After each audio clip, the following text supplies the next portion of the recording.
नमस्कार.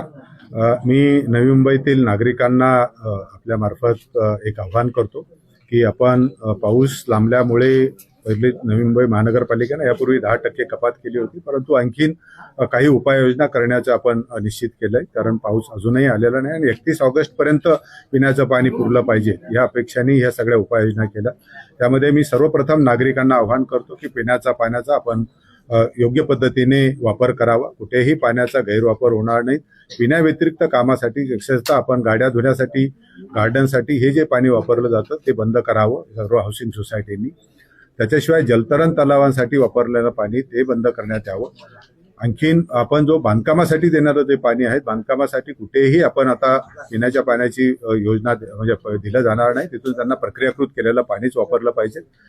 स्विमिंग पूलचं पाणी सुद्धा आपण त्याच्यामध्ये आपण बंद केलं पाहिजे. आणि आणखीन एक महत्वाचा जो की आपण जे काही वॉशिंगसाठी याच्यासाठी जो पाणी वापरणार आहे ते सुद्धा आपण कमी करण्याचं याच्यामध्ये हे केलंय. आणि या व्यतिरिक्त वाणिज्यिक आणि इंडस्ट्रीयल वापर आहे त्यांच्यामध्ये 20% कपात आपण याच्यामध्ये करत आहोत. महानगरपालिकेच्या ज्या बसेस आहेत त्यांच्यासुद्धा प्रक्रियाकृत केलेल्या पाण्याचाच वापर आपण वॉशिंगसाठी वापरणार आहोत. ट्री बेल्ट आहेत, गार्डन आहेत, त्यांच्यासाठी सुद्धा पूर्णतः प्रक्रियाकृत केलेल्या पाण्याचाच वापर करणार आहोत. त्यामुळे मला वाटतं की जास्तीत जास्त आम्ही प्रक्रियाकृत पाण्याचा वापर मादी उपलब्ध असल्यामुळे त्याचा करणार आहोत. आणि पिण्याच्या पाण्याची याच्यामधून मोठ्या प्रमाणात बचत होईल. पिण्याचं पाणी जवळजवळ आज 220 लिटर 150 लिटर हे निकष आहेत. आम्ही 220 लिटर प्रति माणसे आज देतो. त्याच्यामध्ये आपण 175 लिटर प्रति माणसे आपण त्याच्यामध्ये करणार आहोत.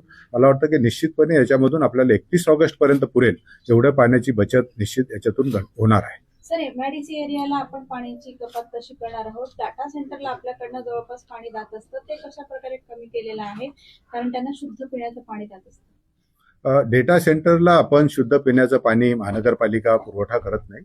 MIDC मार्फत काही ठिकाणी पाणी पुरवठा होतो, परंतु MIDC बरोबर आमच्या आता करारनामा झाला आणि त्याच्यानुसार 40 MLDचं महानगरपालिकेकडे जे पिण्याचं प्रक्रियाकृत केलेलं पाणी जवळजवळ 52 MLDची कपॅसिटी आता स्थापित कपॅसिटी आपल्याकडे आहे.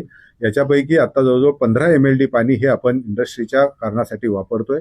70च्या वर उद्योग जे आहेत त्यांचं आपण प्रक्रियाकृत पाणी तिथे शिफ्ट केलं. तेवढंच पिण्याच्या पाण्याची आपण बचत केली आणि पुढील काळामध्ये तातडीने ह्या सर्व डिस्ट्रीब्युशन नेटवर्क प्रत्येक इंडस्ट्रीला देऊन त्याच्यामधून आपण पिण्याच्या पाण्याची बचत करणार आहोत. सर, माहितीसाठी फक्त एक विचारतो की विचुंबे आणि देवत गावामध्ये एक मोठ्या प्रकारची पाईप